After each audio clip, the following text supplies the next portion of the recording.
So we'll go ahead with next question number 19. सबका ध्यान यहाँ पे बहुत सिंपल सा क्वेश्चन है. The three vectors a bar 3 I cap minus 2 j cap plus k cap, b bar I cap minus 3 j cap plus 5 k cap, and c bar 2 I cap plus j cap minus 4 k cap form. तो ये तीन vector मिलके are they forming का equilateral triangle, isosceles triangle, right angle triangle, no triangle. अब no triangle का तो बाद में देखेंगे, लेकिन you should know isosceles triangle, equilateral triangle और राइट एंगल ट्राइंगल. आपको ये पता होना चाहिए कि आइसोसेलेस ट्राइंगल के क्या प्रॉपर्टीज होते हैं. Two sides are equal, very good. Equilateral triangle, all sides are equal, very good. और राइट एंगल ट्राइंगल, एक एंगल 90 डिग्री होता है, यस. और hypotenuse square is one side square plus the other side square. Okay, तो यहाँ गया सी बार equals to क्या दिया है, 2i cap plus j cap minus 4k cap. ये तीन वेक्टर आपको दिए हुए हैं. तो अगर आपको चेक करना है कि ये आइसोसेलेस ट्राइंगल है, कि ये इक्विलेटरल ट्राइंगल है, कि ये राइट एंगल ट्राइंगल है, तो सबसे पहले एक काम करना, तीनों का मैग्नीट्यूड फाइंड कर लेना. ए का मैग्नीट्यूड फाइंड करने के लिए what you do is under root of x component square that is 3 square plus y component square that is minus 2 square plus z component square is 1. तो under root of 3 square is 9, 9 plus 4 13 और plus 1 14, तो root 14. तो एक काम करेंगे, ये root 14 है, ए की वैल्यू रूट 14 है, तो साथ साथ में मैं ए स्क्वायर भी लिख देता हूँ. कितना है, 14 है. सिर्फ ध्यान रखना है. What is magnitude of b? Under root of 1 square plus minus 3 square plus 5 square. 1 square is 1, of course. 3 square is 9. 9 or 1 10, 10 or 25. That is root 35. तो साथ में मैं b square भी लिख देता हूँ. That is 35. Okay. Then c is under root of 2 square plus 1 square plus minus 4 का square. 2 square is 4 plus 1 5, 5 और 16 21. तो सी स्क्वायर आ गया आपके पास 21. मतलब ये इक्विलेटरल ट्राइंगल तो है नहीं, ये आइसोसेलेस ट्राइंगल भी नहीं है, नहीं है ना. हाँ, लेकिन यहाँ पे अगर आप देखोगे, you can write down b square equals to a square plus c square. लिख सकते हैं ना, ऐसा पक्का लिख सकते हैं, क्योंकि b square is 35 and a square is 14 and c square is 21. इसका मतलब यहाँ पे ये जो ट्राइंगल बना कि नहीं बना, वो तो चेक करना पड़ेगा. अगर बना तो कौन सा साइड होगा, हाइपोटेन्यूज बी. तो अगर ये राइट एंगल ट्राइंगल बन रहा है तो बी हो जाएगा हाइपोटेन्यूज और एक साइड हो जाएगा ए और ये हो जाएगा सी. अगर हुआ तो, वैसा हुआ तो, राइट, दिख तो रहा है, हो जाएगा. अगर ऐसा हुआ तो ए और सी शुड बी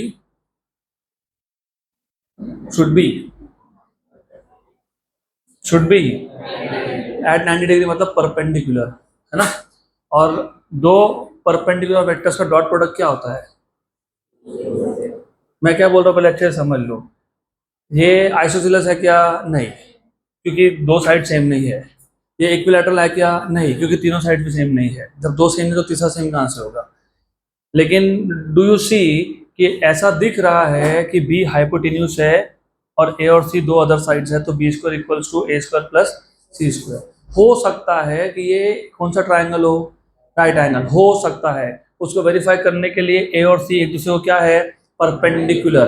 तो पहले चेक करना पड़ेगा कि ए और सी परपेंडिकुलर है कि नहीं.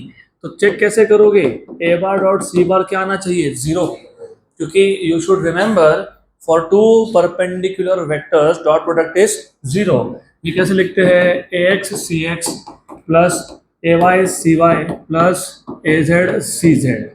What is the value of a x, 3, c x 2, तो 3 into 2. What is a y, -2 और c y 1. What is a z और -4. तो ये क्या आ गया 6 -2 -4 तो कितना हो गया। तो डॉट प्रोडक्ट 0 होने का मतलब a bar and c bar are perpendicular and b becomes the hypotenuse. तो आप बोल सकते हो क्या, yes it is a right angle triangle. Next question, अगला क्वेश्चन इंपॉर्टेंट टाइप का क्वेश्चन है, तो अच्छे से ध्यान देना। वैसे हर एक क्वेश्चन इंपॉर्टेंट टाइप का क्वेश्चन है यहाँ पे। The sum of two forces, जब आपको बोला हो सम ऑफ टू फोर्सेस मतलब दोनों फोर्सेस के मैग्नीट्यूड का डायरेक्ट एडिशन। तो अगर दो फोर्सेस ए और बी है तो ए प्लस बी कितना है 16। The sum of two forces acting at a point is 16 newton. मतलब दोनों फोर्सेस सेम डायरेक्शन में पॉइंट कर रहे थे तब एडिशन कितना था 16 newton. If the resultant force is 8 newton, sum 16 है रिजल्टेंट 8 है। अब प्रॉब्लम कहाँ होता है ना, प्रॉब्लम ये होता है कि in your mind you always think sum and resultant are same. मैंने पहले भी बोला था कि सेम नहीं है। r equals to a plus b और r bar equals to a bar plus b bar, these are not the same thing. r equals to a plus b कब लिखते हो, जब दोनों वेक्टर्स का डायरेक्शन सेम हो। और r bar equals to a bar plus b bar general notation है for the addition of two vectors.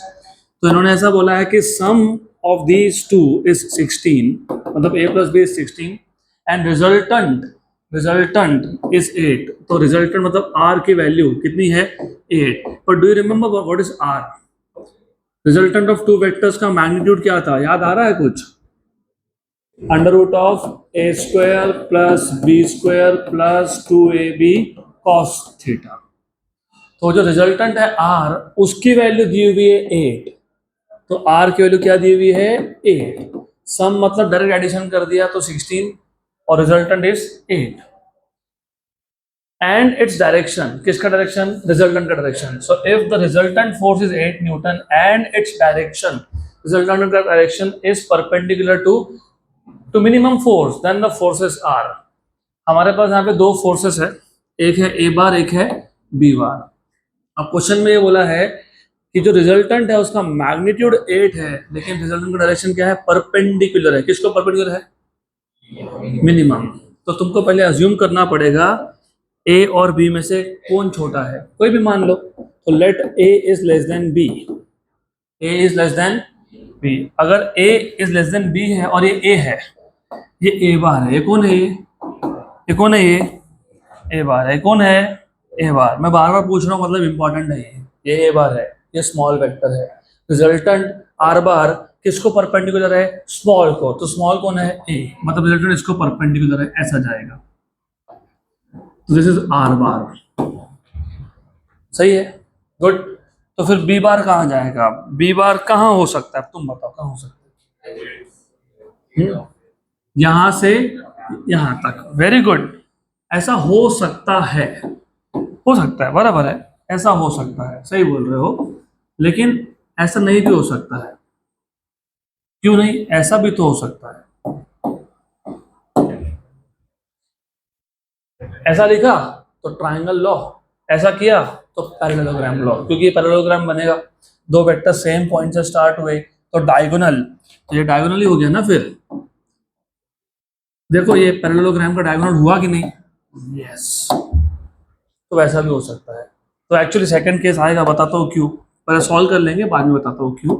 तो अब ये दो पॉसिबिलिटीज है, इतना पता होना चाहिए आपको। तो व्हेन दे टेल यू, क्या बताया आपको, जब उन्होंने ऐसा बोला है कि resultant is perpendicular to the smallest to the minimum, तो पहले छोटा कौन है और डिसाइड कर लो। Let a is smaller than b. अगर ए स्मॉलर है तो resultant is perpendicular to a, तो या तो केस 1 बनेगा या केस 2 बनेगा। अब केस 1 बने या केस 2 बने, बात एक ही है, क्योंकि triangle law and parallelogram law these are not two different laws. यहाँ से भी तुम लिख सकते हो b square equals to a square plus r square, वो भी हो सकता है। बट एनीवेज हम सॉल्व कर लेंगे।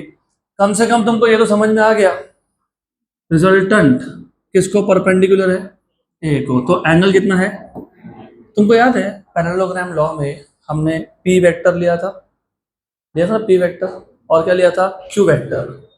रिजल्टेंट ने पी के साथ जो एंगल बनाया उसको क्या नाम दिया था, अल्फा। क्या बोला था मैंने, अल्फा। और मैंने तुमको जानबूझ के तब बोला था कि याद रखना, याद रखना, tan अल्फा, याद आ रहा है।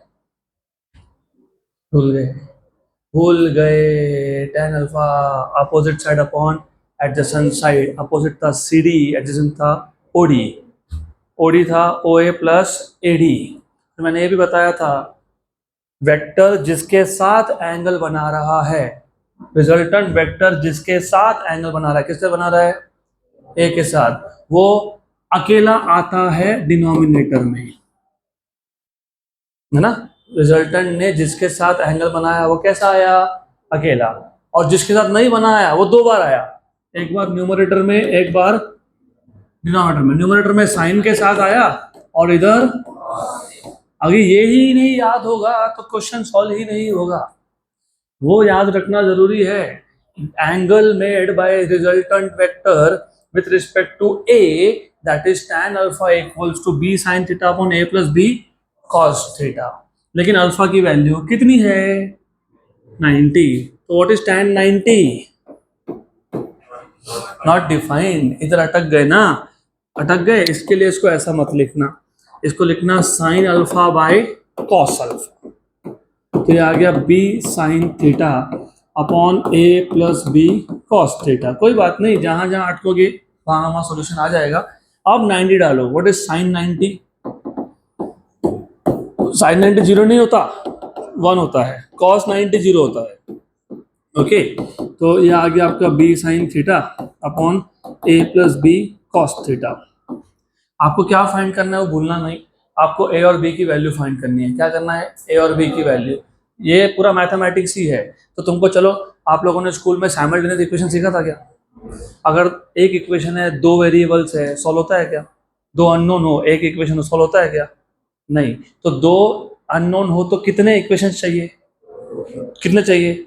उसमें से एक तो तुम्हारे पास है ही, a plus b equals to 16 हुआ था ना? हाँ 16 है। दूसरा इक्वेशन है, क्योंकि r की वैल्यू है, लेकिन दूसरे इक्वेशन का प्रॉब्लम पता है क्या है? कि हमको cos थीटा नहीं पता। अगर cos थीटा मिल गया तो दूसरा इक्वेशन भी मिल गया। तो हम लोग क्या फाइंड कर रहे हैं, और वो कैसे फाइंड कर रहे हैं? क्वेश्चन में बोला था resultant vector is perpendicular to the smaller vector. Smaller कौन है? a। तो resultant is perpendicular to a, लेकिन रिजल्टेंट ने a के साथ जो एंगल बनाया उसको हमने नाम दिया था अल्फा, और उसका फॉर्मूला था tan alpha equal to b sin theta upon a plus b cos theta. हमने tan को लिख लिया sin बाय cos। हो गया। अब sin 90 है 1, तो 1 और cos 90 कितना है? 0, इक्वल्स टू क्या आ गया? b sin theta upon a plus b cos theta. अब एक काम करो, इसको वहां ले जाओ, a plus b cos theta, और इसको यहां ले जाओ, तो क्या हो गया? 0। इसके लिए ऐसा लिखना जरूरी था। तो आपको मिल गया, यहां से क्या मिल गया? b cos theta equals to a, नहीं माइनस a। क्या आएगा? Minus a। तो cos थीटा क्या आएगा? Minus a by b. क्या आएगा? Minus a by b. Equation 1, equation 2, equation 3। cos theta की वैल्यू मिल गई क्या? यस। कहाँ सब्स्टिट्यूट होगी? इक्वेशन 2 में। अब एक ट्रिक बता देता हूँ, अगली बार से जब ऐसा क्वेश्चन आए कि रिजल्टेंट स्मॉलर वेक्टर को परपेंडिकुलर, स्मॉलर कौन था? a, तो बचा कौन? b। तो cos थीटा हमेशा आएगा माइनस a बाई बी। अगर मैंने स्मॉलर वेक्टर को p माना होता, दूसरे को q बोला होता, तो cos थीटा क्या आएगा? Minus p by q। क्या आएगा? और ऐसा क्वेश्चन जानबूझ के आगे दिया है सो दैट ये सब नहीं करना पड़े, क्योंकि इसमें टाइम जाता है हमारा, तो नहीं करना चाहिए ऐसा। तो इक्वेशन नंबर 3 को इक्वेशन नंबर 2 में सब्स्टिट्यूट कर देंगे। Therefore from equation number 2 and 3 you have r equals to under root of a square plus b square plus 2ab cos theta. लेकिन वो क्या आया? Minus a by b. और r की वैल्यू कितनी है? 8 है। कितनी है? 8 है। ये b और ab कैंसल हो गया।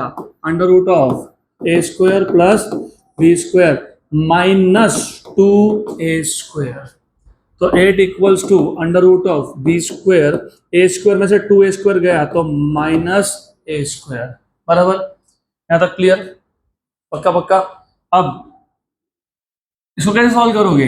8 इक्वल्स टू, चलो स्क्वायर कर लो square, squaring on both sides. 64 equals to b square minus a square. 64 equals to b square minus a square, पता है क्या होता है? b minus a into b plus a. लेकिन b प्लस a की वैल्यू दी है ना, कितने दिए है 16, तो 64 equals to b minus a into 16, 16 one जा एंड 16 फोर जा, तो तुम्हारे पास एक इक्वेशन और बन गया b minus a equals to 4, equation number 4। Equation number 4 और इक्वेशन नंबर 1 इसको सॉल्व करोगे तो a और b मिल जाएगा। वैसे सॉल्व करना ही नहीं है, तुमको बताता हूँ क्यों।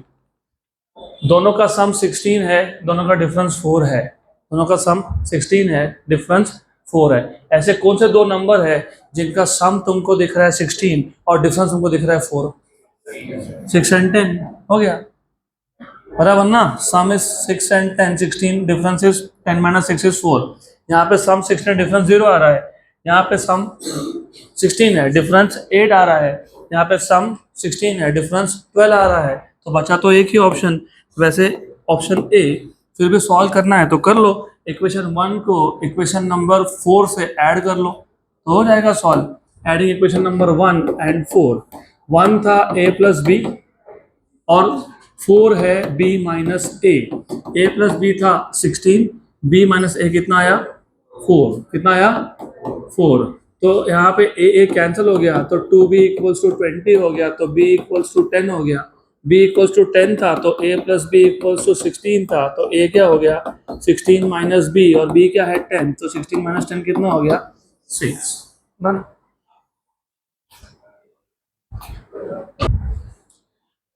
तो एज यूजुअल इतने सारे स्टेप्स हमको परफॉर्म नहीं करने, तो इसका एक शॉर्टकट, बहुत शॉर्टकट तरीका है सॉल्व करने का।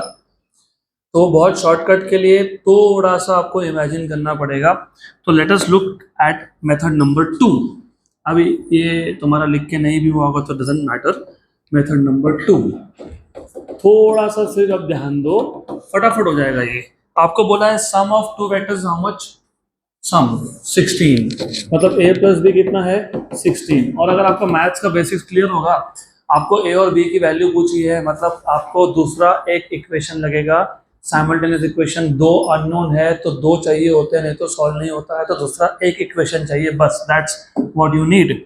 अब ऐसा बोला था कि इन दोनों में से जो छोटा वेक्टर है उसको रिजल्टेंट परपेंडिकुलर है, तो हमने मान लिया कि a ये b से कम है। इसका मतलब ऐसा हो गया कि a वेक्टर को रिजल्टेंट वेक्टर क्या है परपेंडिकुलर। मतलब इतना भी समझ में आ गया तो हो गया आपका काम, ये हो गया r, ये है a। अब b के लिए पॉसिबिलिटी सिर्फ दो ही है, एक तो ऐसा होगा या फिर यहाँ होगा, डजेंट मैटर, क्योंकि मैंने तुमको पहले भी बताया है कि ट्राइंगल लॉ और पैरेललोग्राम लॉ अलग अलग चीज है ही नहीं। तो तुम बी बार को वहां दिखा दो या बी बार को तुम यहाँ दिखा दो, does not matter really. If you want you can shift b bar here also, कोई दिक्कत नहीं है, यहाँ रखो तो भी प्रॉब्लम नहीं है। तो ऐसा हो ही गया था, तो तुमको समझ में आ ही गया था कि बी कौन है, हाइपोटेन्यूज है, तो बी स्क्वायर क्या होगा ए स्क्वायर प्लस आर स्क्वायर होगा, तो आर स्क्वायर क्या होगा बी स्क्वायर माइनस ए स्क्वायर होगा। लेकिन आर की वैल्यू कितनी दी थी 8, और ये क्या था b minus a b plus a बराबर, ये 64 है, ये b माइनस ए है, b माइनस ए है, और ये b प्लस ए कितना है 1 ज़ा एंड 4 ज़ा, तो तुमको डायरेक्टली सेकंड इक्वेशन मिल गया b minus a equals to 4, जिसके लिए तुमने इतने सारे स्टेप्स परफॉर्म कर दिए, वो तुमको मिल गया 2 स्टेप के अंदर। अब सॉल्व कर लो, फिर तुमको आंसर वही मिलेगा, a की वैल्यू 6 और b की वैल्यू 10। तो इजी था ना। हाँ, तो ऐसा ट्रिक्स सॉल्व करने पड़ेंगे आपको खुद के लिए। The more you practice the more and more tricks you make. हो गया, अब अगली बार से याद रखना। चलो अगला question. if vectors p, q and r have magnitudes 5, 12 and 13, वापस से वही चीज है, नंबर्स पे ध्यान होगा ना तो ये क्वेश्चन भी ऐसे ऐसे सॉल्व हो जाएगा। p का मैग्नीट्यूड कितना है, q का कितना है और r कितना है, you know 5 square plus 12 square equal to 13 square. Yes, तो अगर ऐसा पता है तो p square plus q square equals to r square, मतलब यहाँ पे वापस से r आ गया हाइपोटेन्यूस, ये हो गया तुम्हारा p और ये हो गया q। तो ये हो गया r, दिस इज थोड़ा सा ये राइट एंगल ट्राइंगल दिखना चाहिए। Very good good. तो क्वेश्चन पूरा पढ़ने से पहले से पहला स्टेटमेंट पढ़ा तभी समझ में आ गया। आर ये है, इसको तुम पी बोल दो, इसको तुम क्यू बोल दो, doesn't matter really. P 5, q 12, r 13, मतलब p square plus q square equals to r square, right. And p plus q bar equals to r bar, p bar plus q bar equals to, इसका मतलब तुमको ये बता रहे हैं कि are bar ये पी और क्यू का रिजल्टेंट है। क्या है ये? रिजल्टेंट है ना? ठीक है। The angle between q and r is, angle between q and r is, ये भी हमको लगना नहीं वाला, we don't, you will not use this thing, use ही नहीं करना, कुछ छोड़ देना। क्या पूछा? एंगल बिटवीन, तो क्यू और आर में एंगल को थीटा मान लिया, वेरी गुड, मान लिया, very good. What is cos theta by definition? What is cos by definition? Which side upon which side? तो व्हाट इज एडजेसेंट हियर? क्या है? Q और हाइपोटेन्यूज इज R, राइट। अब बराबर है, हाँ कि ना? हाँ कि ना? पक्का? ओके, लेट अस सी। गलत आएगा आपका answer. What is Q? 12, what is R? 13, तो थीटा क्या आ जाएगा? cos inverse of 12 by 13, cos inverse of 12 by 13 है, और है ऑप्शन सी है, लेकिन सही है क्या वो चेक करना पड़ेगा ना। इज इट करेक्ट, यस और नो? वैसे ऑप्शन नंबर क्या दिया हुआ है? सी दिया हुआ है, सही है, लेकिन चेक तो करना पड़ेगा फिर भी। P bar plus q bar equals to r bar, तो आर बार ये किसका रिजल्टेंट है? पी और, हो सकता है क्या? यस, हो सकता है। ये पी वेक्टर, ये क्यू वेक्टर, ये दोनों वेक्टर एक पॉइंट से स्टार्ट हुए क्या? यस, तो रिजल्टेंट क्या होता है? रिजल्टेंट क्या होगा? हाँ, आर होगा, मतलब क्या होगा? हाइपोटेन्यूज, यस, क्योंकि हाइपोटेन्यूज इटसेल्फ इज डायगोनल, अभी तो बोला मैंने। ये ऐसा ऐसा, पक्का? कंफ्यूजन ही कंफ्यूजन है, सॉल्यूशन पता नहीं तो पता करो फिर। You have to imagine, you have to know. R bar ये पी और क्यू का रिजल्टेंट है, तो पी और क्यू का रिजल्टेंट कैसे बन रहा है वो सोचना पड़ेगा ना आपको। कैसा बनेगा ये? आंसर तो आ गया, आंसर तो आ गया, अभी आगे भी सोचना पड़ेगा। रिजल्टेंट फाइंड करने के लिए दो मेथड्स थे ना, ट्रायंगल लॉ और, तो ट्रायंगल लॉ एप्लीकेबल है क्या? नहीं है, नहीं है, क्योंकि ट्रायंगल लॉ के हिसाब से जहाँ पहला वेक्टर खत्म हो वहां पे दूसरा वेक्टर, वैसा है क्या? नहीं है, तुमने ध्यान नहीं दिया। इसको छोड़ देते हैं फिलहाल ऐसा ही, करेक्ट। अब ये जो Q है ना, इसको सिर्फ यहाँ दिखा देता हूँ, चलता है क्या? Of course. तो अब बताओ रिजल्टेंट आर बार कहाँ से कहाँ जाएगा? From the tail of P to the head of, तो ये हो गया R। अब इसको बोल दो थीटा, ठीक है?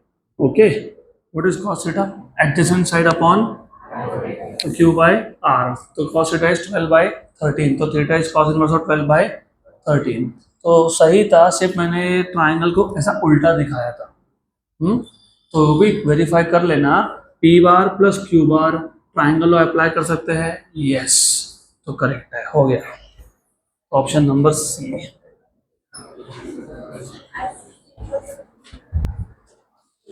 Next question,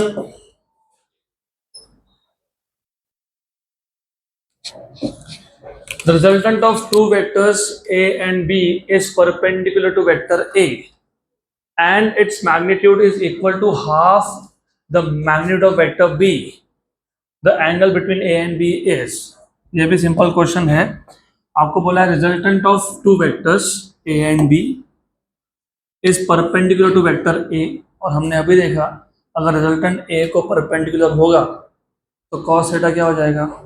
minus a by b, और वो जो रिजल्टेंट है उसका magnitude is equal to half of vector b, then the angle between a and b is, तो सबसे पहले resultant r is under root of a square plus b square plus 2ab cos theta, very good. Then sine नहीं होता है, cos होता है। Then are है b/2, ऐसा क्वेश्चन में बोला है। क्या बोला है? b/2, ऐसा क्वेश्चन में बोला है आपको। Under root of a square plus b square plus 2ab और कॉस थीटा आप डायरेक्टली क्या लिखोगे? -a/b। तो b और b हो जाएगा कैंसल, तो वापस मिल जाएगा b/2 इक्वल्स टू b। भी कैंसल होने के बाद you have b square minus a square.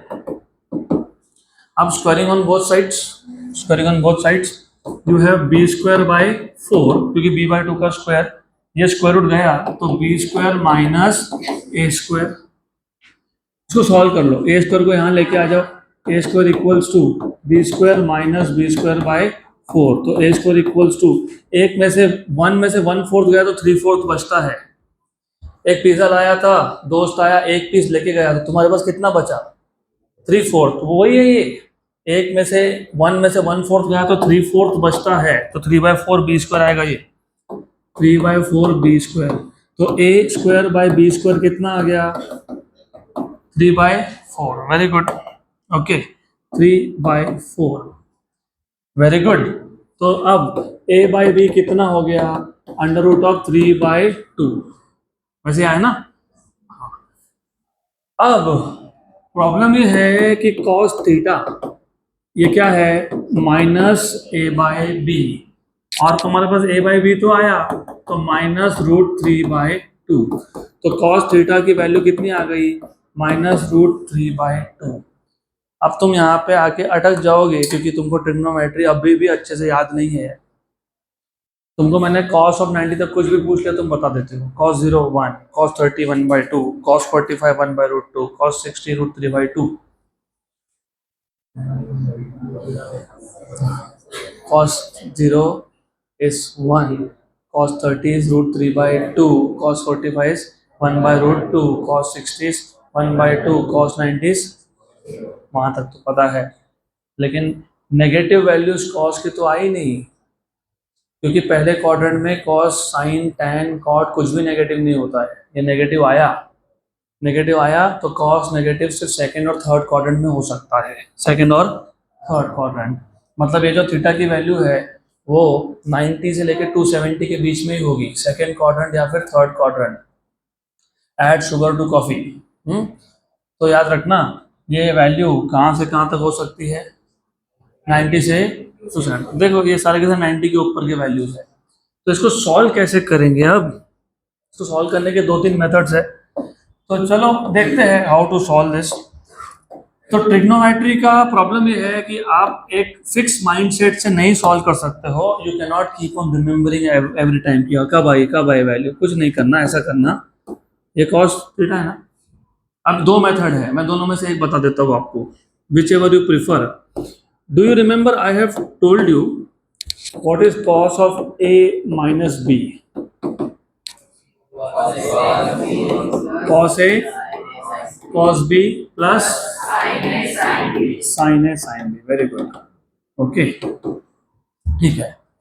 तो अगर मैं cos ऑफ 180 माइनस थीटा लिखता हूँ, ऐसा लिख सकता हूँ मैं, cos ऑफ 180 माइनस थीटा, या फिर मैं cos ऑफ 90 प्लस थीटा भी लिख सकता हूँ। आप बोलोगे 90 प्लस थीटा या फिर 180 माइनस थीटा, ऐसा क्यों लिख रहा हूँ? क्योंकि कौन से क्वाड्रेंट में आंसर नहीं आने वाला?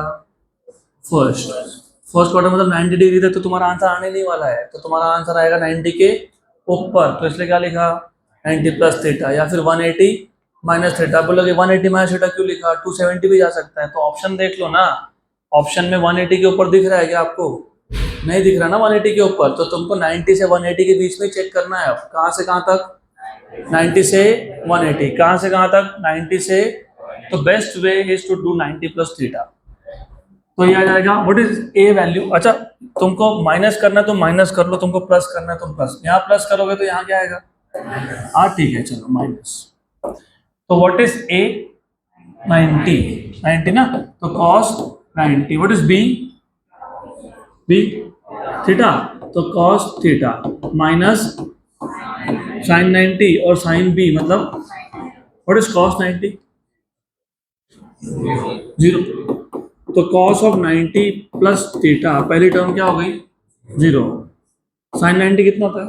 तो माइनस साइन थीटा आ गया, आ गया, हो गया, क्वेश्चन सॉल्व हो गया। What is cos of 90 plus theta? अरे what is cos of 90 plus theta minus sine, what is cos of 90 plus theta? यहाँ पे क्या था तुम्हारे पास? कॉस थीटा था ना? ओके, तो इसको सॉल्व करो। अब कैसे सॉल्व करोगे?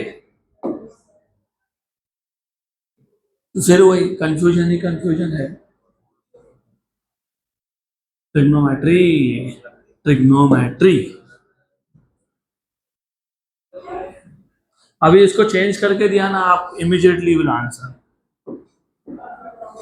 चलो ठीक है, जैसे तुमको समझ में आया वैसे, ऐसा नहीं तो वैसा, काम होने से मतलब है। अब बताओ, what is the value of A? 180। Very good, तो यहाँ पे लिखो क्या 180? यस, चलो लिख लेते हैं 180। 180 और यहाँ पे क्या लिखो? 180। वेरी गुड, 180 माइनस थीटा लिख दीजिए ना, 180 माइनस थीटा। ओके, हो गया, बराबर है क्या ये? हाँ ठीक है, cos of 180 minus theta. What is cos of 180? अरे रे, क्या माइनस, डेफिनेशन नहीं याद, भूल गए सब कुछ। x equals to cos theta होता है। 180 मतलब तुम नेगेटिव साइड को x एक्सिस पे, कॉस ऑफ 180 माइनस 1 होता है। कितना होता है? कितना होता है? कितना होता है? तो ये वैल्यू क्या है? हाँ, तो ये क्या बन गया? साइन ऑफ 180 जीरो होता है। क्या होता है? क्या होता है?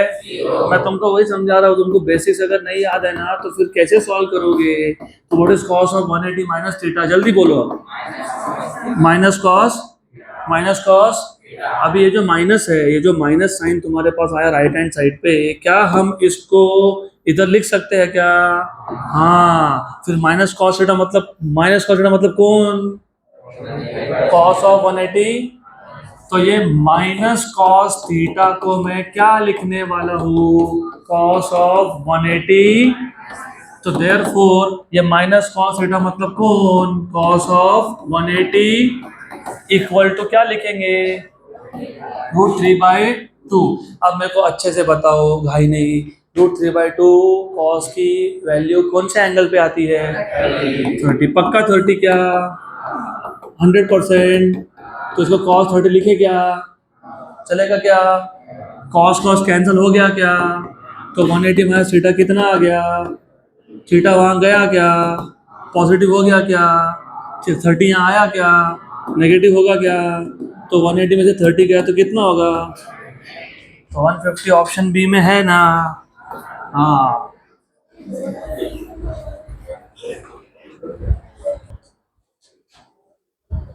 Okay, so before we go ahead with the next question, as I see you are still struggling with trigonometry, तो आपका थोड़ा सा स्ट्रगल कम कर देते हैं। ये हो गया सबका लिख के? हाँ, अब हो गया ना, तो अभी बाकी सारे काम बंद करने हैं, गप्पे शप्पे बाद में लग जाएंगे। लेकिन अभी जो बता रहा हूँ फिर वही बात है कि बहुत सारे मार्क्स का लॉस होगा अगर ध्यान नहीं दोगे तो अभी ध्यान दो। What I still see is I will demonstrate because you understand better with demonstration. Now, if I ask you values of sine and cosine and tan and cot, and of course 1 by sine 1 by cos, वहाँ तक तो जाऊँगा नहीं मैं। लेकिन अगर मैंने पूछा 0 के लिए पूछा, 30 के लिए पूछा, 45, 60 and 90, you people have no problem at all telling these values. What is sine 0? You will say 0. Sine 30 is 1 by 2. Sine 45 is 1 by √2. This is √3 by, and this is 1. और फिर उल्टा लिखोगे 1 √3/2, 1 by √2, 1 by 2 एंड फिर दोनों को divide करोगे 0। ये आ गया 1 by √3, ये आ गया 1, ये आ गया √3 हो गया, नॉट डिफाइंड बेसिकली 1 by 0। और कॉट होता है 1/10, मतलब बेसिकली उल्टा लिख देना पड़ेगा आपको। ये infinity that is √3, 1 by √3 and 0। यहाँ तक कोई इशू नहीं है। But the moment I ask you what is Sin 120 you struggle, 135 you still struggle, 150 definitely you struggle, and 180 तो गए काम से, है ना। तो अभी देखो ये स्ट्रगल को कम कैसे करना है, थोड़ा सा ध्यान दे दो। अब सबसे पहले इसके आगे मैं 90 डिग्री को 90 डिग्री नहीं बोलूंगा, मैं पाई बाय 2 बोलूंगा, उसका एक रीजन है। और 180 को मैं 180 नहीं बोलूंगा, मैं पाई बोलूंगा। और 360 को या फिर 270 भी ले लेता हूँ, 270 को 270 नहीं बोलेंगे, 3 पाई बाय 2, और 360 को 2 पाई बोल देंगे। अब इसके आगे मैं डिग्री में बात ही नहीं करूंगा, I talk in terms of radiance.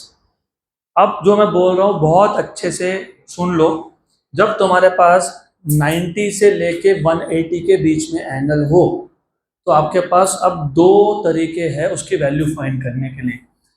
जैसे साइन आ गया, for example sine of 120 find करना है, तो यू हैव टू मेथड्स। अब 120 को तुम लिख देना साइन ऑफ 90 प्लस 30, ऐसा भी लिख सकते हो, या फिर तुम साइन ऑफ 120 को 180 माइनस 60 भी लिख सकते हो। जब तुम इसको 180 माइनस 60 लिख रहे हो, या जब तुम 90 प्लस 30 लिख रहे हो, तो 90 हो गया पाई बाय 2 प्लस थीटा, मतलब pi by 2 plus some angle, क्योंकि 90 इज पाई बाय 2 और 30 होता है पाई बाय 6, है ना। तो ये याद रखना, आप इसको लिख सकते हो sine of pi minus theta, pi is 180 and 60 is theta, that is pi by 3। जब sine of pi by 2 half angle, pi by 2 है, बाय 2, जहां पे भी बाय 2 हो ना, वहां पे साइन का कॉस बनता है, कॉस का साइन बनता है, साइन का कॉस का, टैन का कॉट, कॉट का साइन का कॉस, साइन का कॉस, साइन का कॉस। तो sine of pi by 2 plus theta मतलब कौन, कॉस थीटा, क्या कॉस थीटा। लेकिन ये पाई बाय 2 प्लस थीटा कौन से क्वाड्रेंट में गया, सेकेंड। कौन से क्वाड्रेंट में, क्योंकि 90 प्लस एंगल है ना, तो सेकेंड।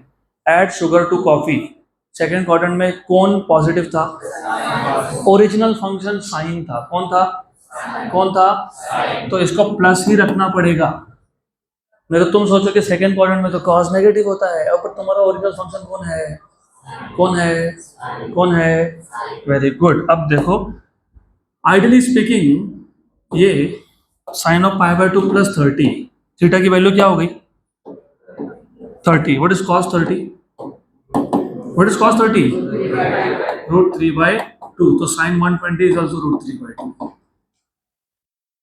बराबर। चालू ना रिकॉर्डिंग, बता देना बीच में रुक जाए तो कभी। सिमिलरली यहाँ पे भी सेम वे, यहाँ पे बाय 2 है क्या, नहीं, तो बाय 2 जब नहीं हो तो साइन का साइन रहता है, कॉस का कॉस रहता है, टैन का टैन रहता है, कॉट का कॉट रहता है, तो फंक्शन में चेंज नहीं होता है, फंक्शन जो था वो है, राइट, फंक्शन जो था वो है, राइट। तो sine pi minus theta is sine theta, बराबर, बराबर यहाँ तक, श्योर।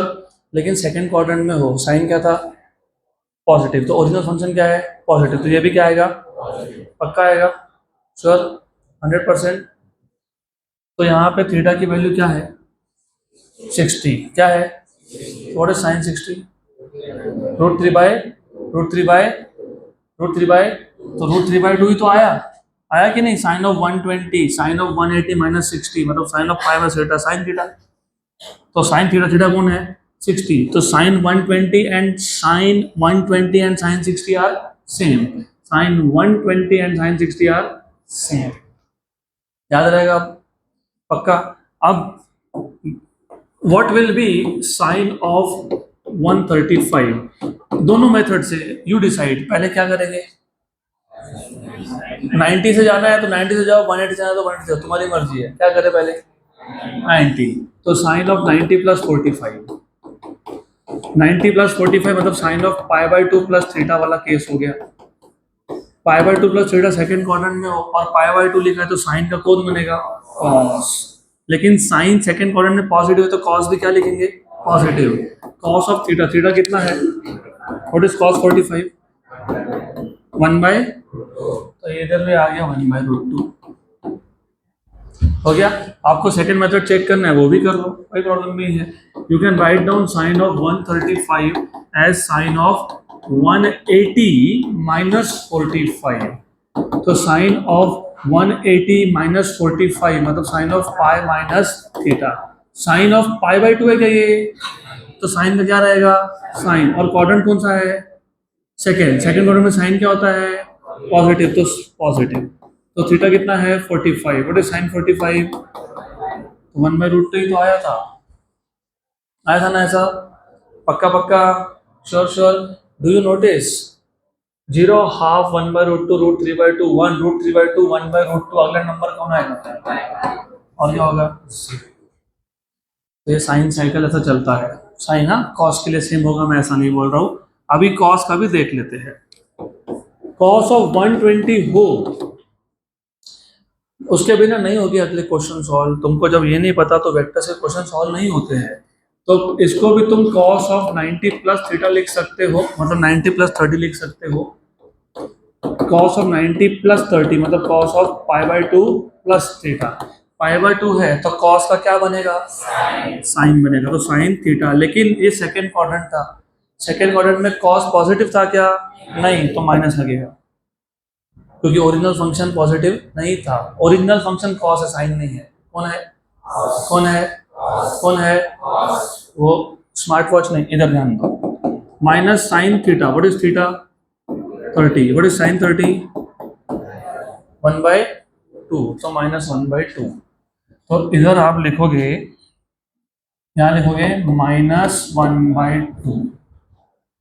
पक्का? Clear clear? वेरीफाई कर लो, गलती हो सकती है तो वेरीफाई कर लेते हैं। ये तो तुमने π/2 वाला फॉर्मूला यूज कर लिया, तो तुम पाई वाला भी कर सकते हो ना। साइन ऑफ 120 को तुम साइन ऑफ कॉस ऑफ 120 को तुम कॉस ऑफ 180 माइनस 60 लिख सकते हो, बराबर। ये cos of a minus b से ही आ रहा है सब कुछ।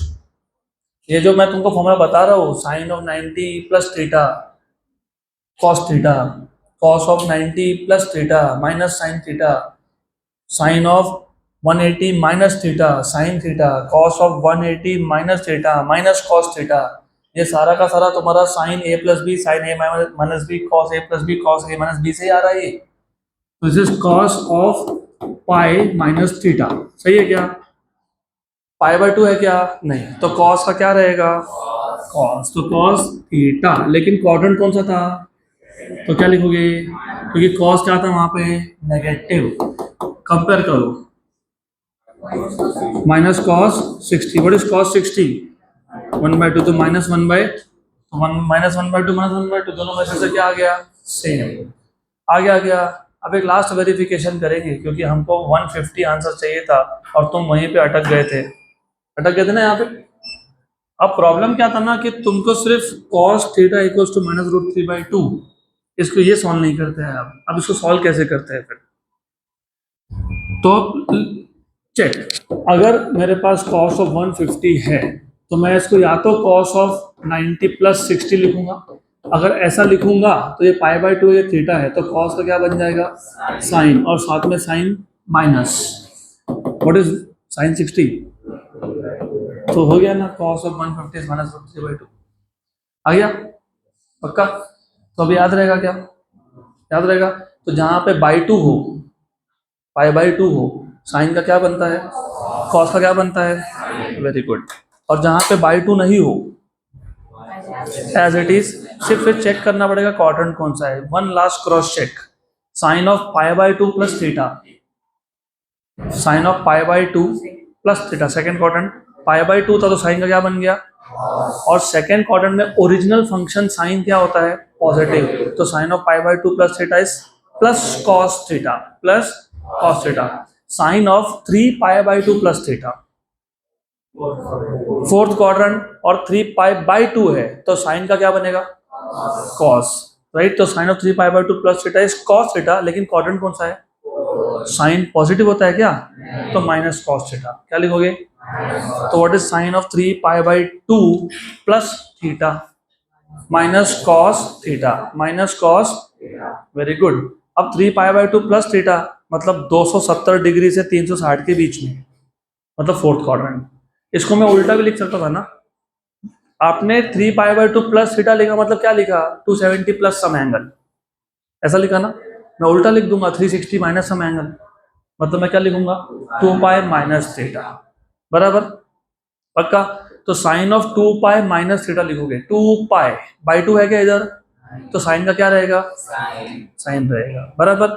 लेकिन फोर्थ क्वाड्रेंट में साइन पॉजिटिव था क्या, तो sine of 2π minus theta is minus sine theta, minus sine theta, याद रहेगा अभी, पक्का याद रहेगा। हाँ चेक करूंगा आगे मैं।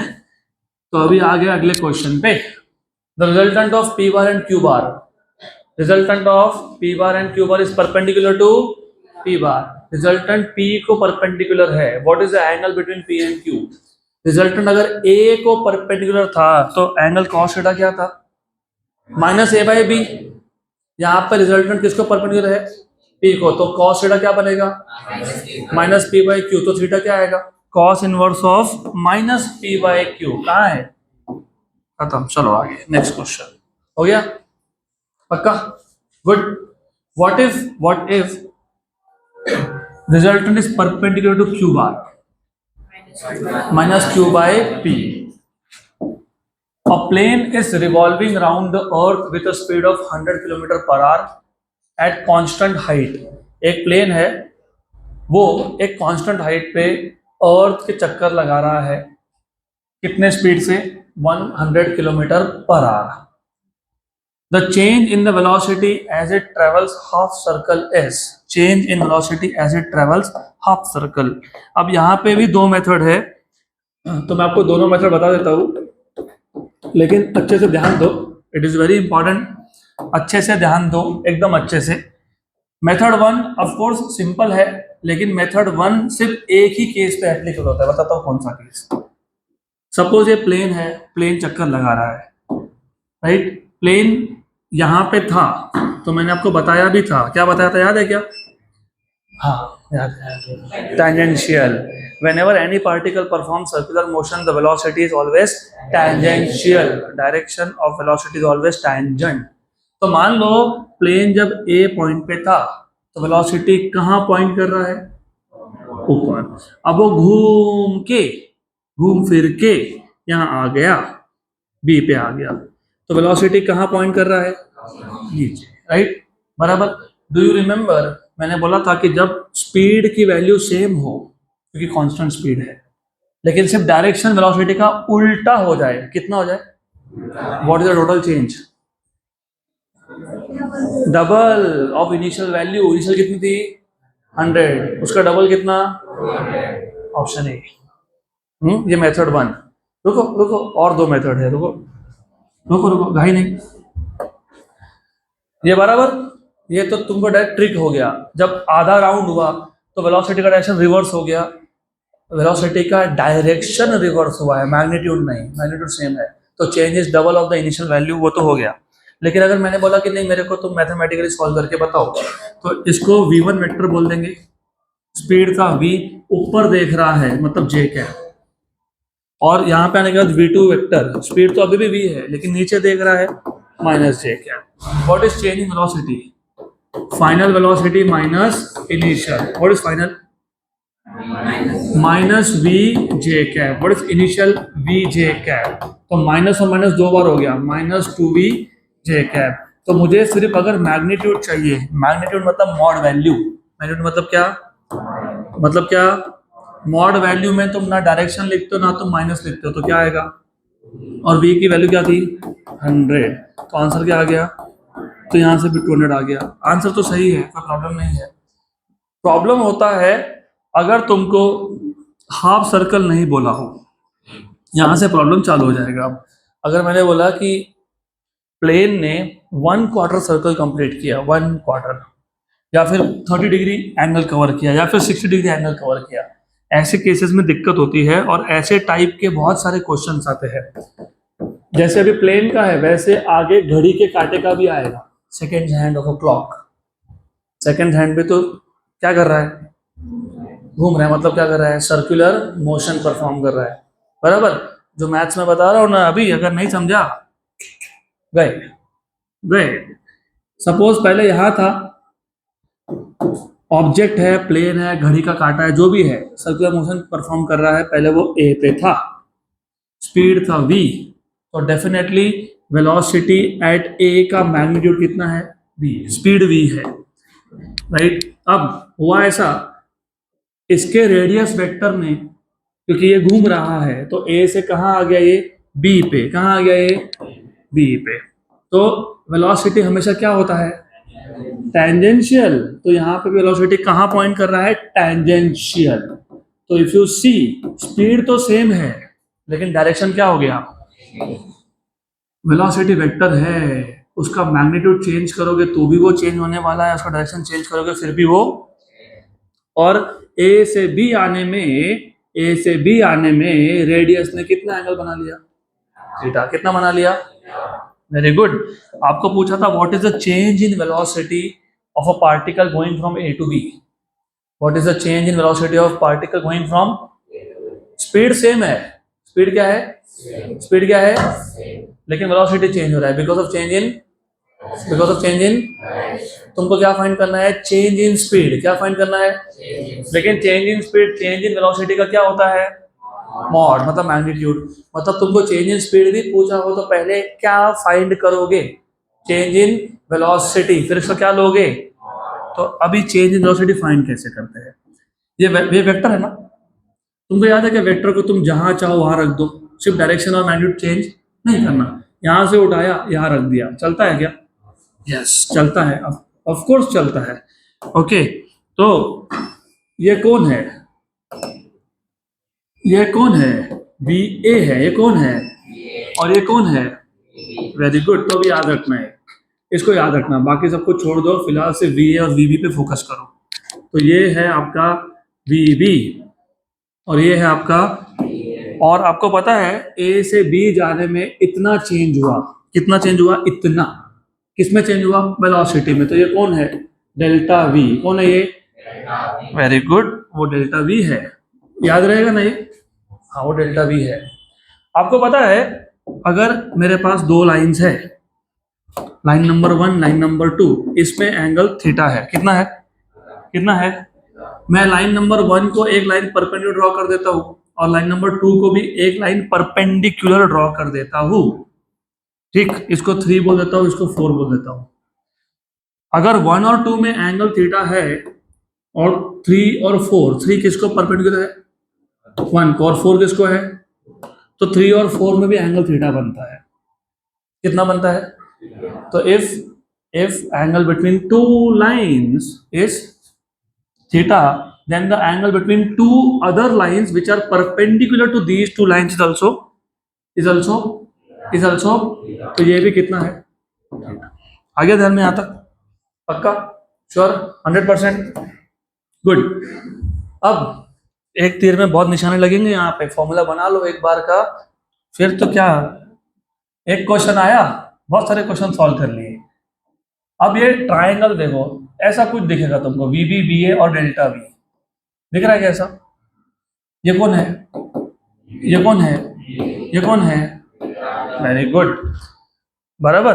अगर मेरे पास ऐसा कुछ राइट एंगल ट्राइंगल जैसा होता है, नहीं होता, तो ये वी बी होता, ये वी ए होता और ये डेल्टा वी होता, तो तुम क्या लिखते, V B square plus V A square equals to delta we square, very good. वैसा है क्या, नहीं है, और ये एंगल कितना है, थीटा, फिर भी लिखेंगे delta we square equals to V A square plus V B square minus 2 V B cos theta, क्या लिखेंगे, कॉस थीटा, बराबर। इसको बोलते हैं कोसाइन रूल, क्या बोलते हैं इसको, cosine rule, cosine rule, cosine rule, cosine rule, याद रखना है।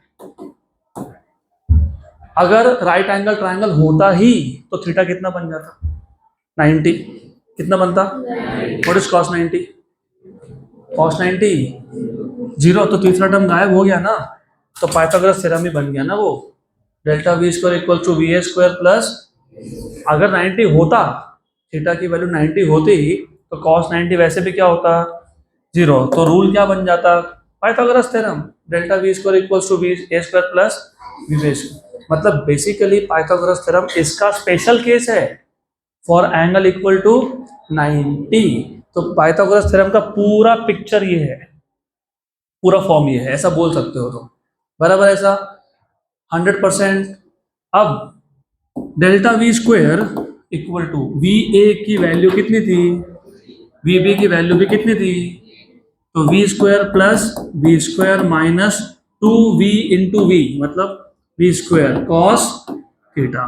तो what is delta we square, v square plus v square minus 2v square cos theta. तो what is delta we square, 2v square common 1 minus cos theta, बराबर। You know what is 1 minus cos theta, 2 sine square theta by 2। 1 minus cos theta is 2 sine square theta by 2। नहीं याद रहना कोई दिक्कत नहीं है, अगर थोड़ा सा भी कंफ्यूजन है, थोड़ा सा भी कंफ्यूजन है, वेरीफाई कर लेना। कैसे वेरीफाई करोगे, take any angle theta between 0 and 90, जो तुम्हारे मन में है वो ले लो, बताओ। 30, चलो 30 लेते हैं। व्हाट इज कॉस 30,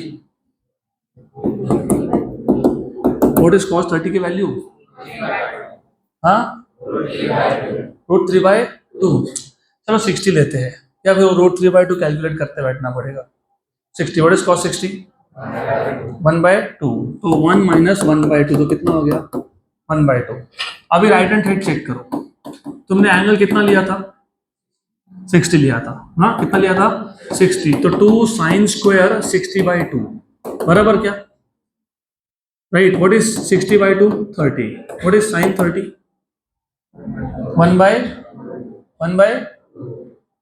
1/2 ना, तो 1/2 का स्क्वायर कितना होता है, तो कितना आ गया, left hand side right hand side same हो गया क्या, हाँ तो रूल सही है, ये आइडेंटिटी सही है। 1 माइनस कॉस थीटा कितना, 2 साइन स्क्वायर थीटा बाई 2। तो मुझे बताओ डेल्टा वी का स्क्वायर कितना आ गया, 2 और 2 4, V square sine square theta by 2।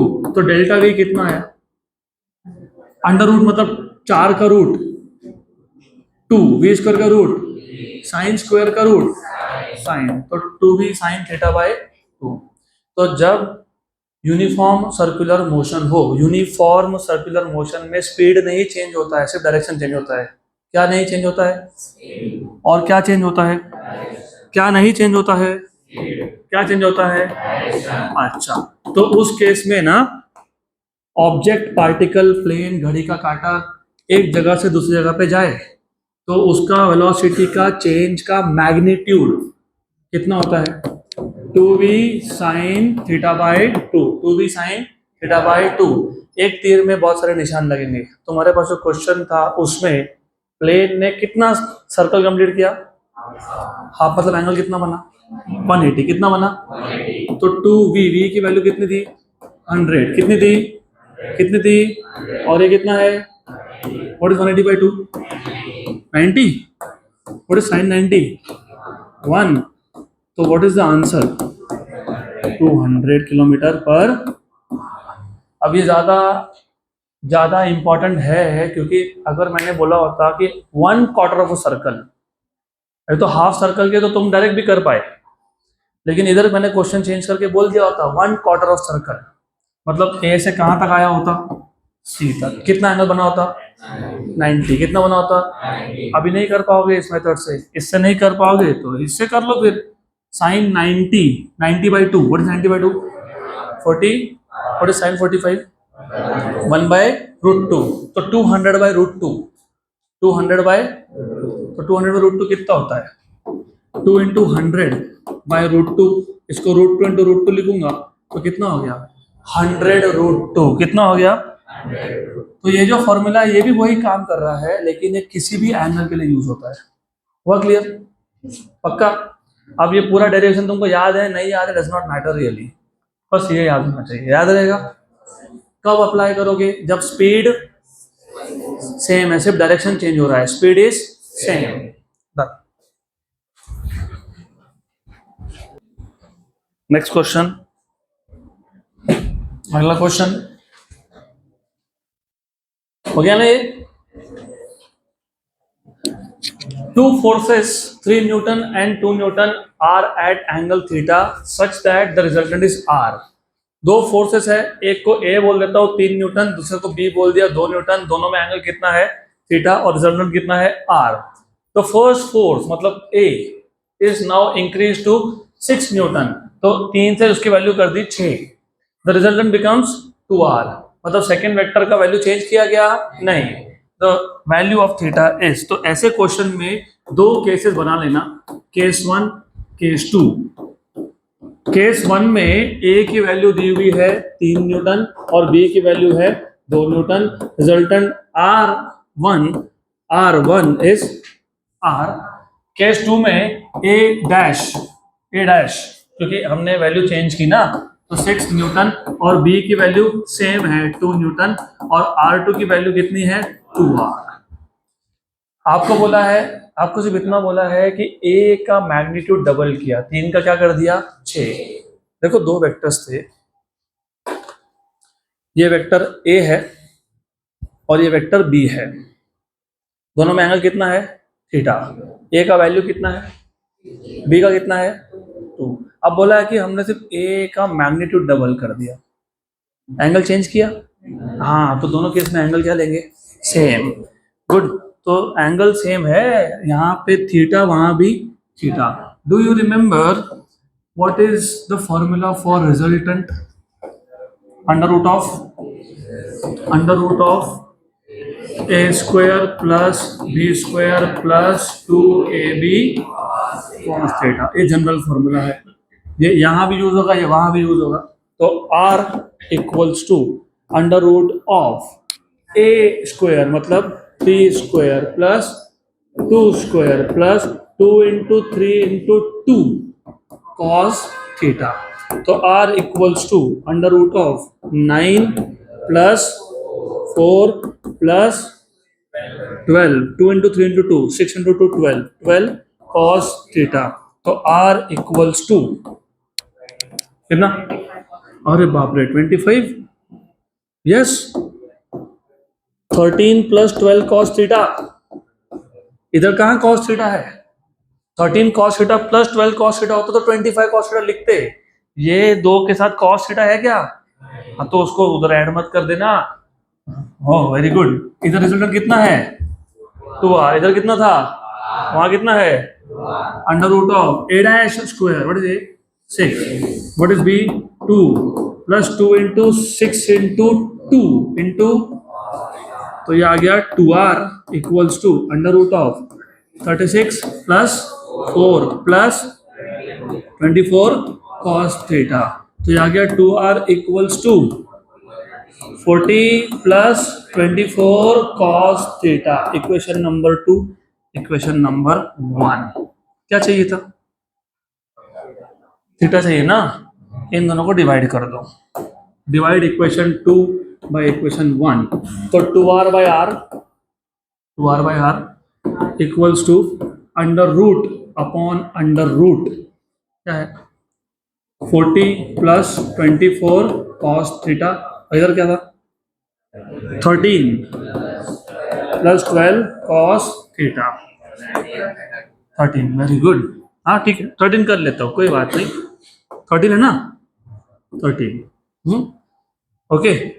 अब ये स्क्वायर रूट है, हटाना है, क्या करेंगे स्क्वायर. तो 2 का स्क्वायर कितना 4. 40 plus 24 cos theta upon 13 plus 12 cos theta. इसको यहाँ ले जाओ. व्हाट इज 13 4 का 13 का डबल 52. 13 के डबल का डबल होता है 52. 12 के डबल का double 48 equals to right hand side में क्या बचा 40 प्लस 24 कॉस थीटा. 48 में से 24 गए तो 24 कॉस थीटा बचा. 40 में से 52 गया तो -12. 40 में से 52 गया. ओके. तो cos theta equals to -12 by 24 मतलब -1 मैंने अभी तो इसलिए ये पूरा टेबल दिया था. कॉस की वैल्यू -1/2 कब होती है, तो एंगल कितना आ गया 20. 120, option D. So that's it for today.